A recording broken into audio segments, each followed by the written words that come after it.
And let's next move to transportation. And you want to support a dedicated, sustainable alternative source of state funding that will allow Southwest Georgia the four-lane Highway 133 from Albany to Valdosta, which is a major artery for MCOB Albany to move equipment to and from the ports. And obviously, um, with the T-SPLOST tax failing in all but 3 regions in the state, and Southwest Georgia was among those, and obviously that's a huge priority.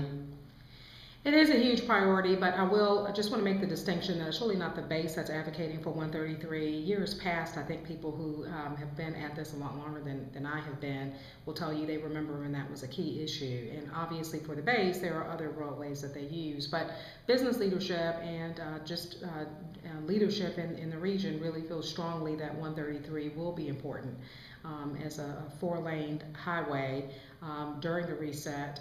It has been argued so for years and advocated for.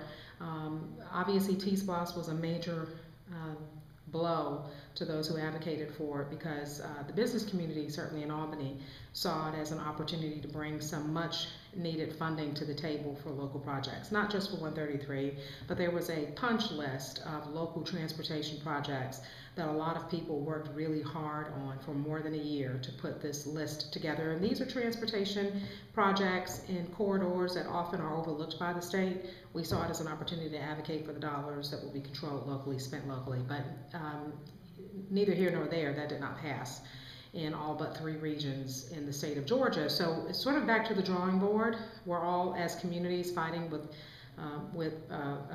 for limited resources. So there are some, I think it's incumbent upon us to really identify the transportation corridors that are important, and still the Chamber's position is that 133 is an important artery to and from the base.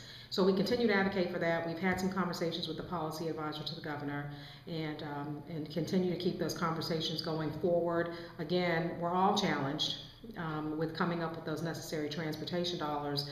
And I think you'll see a lot of people coming to the table this year to figure out how to raise that revenue. And it's the T-SPLOST initiative.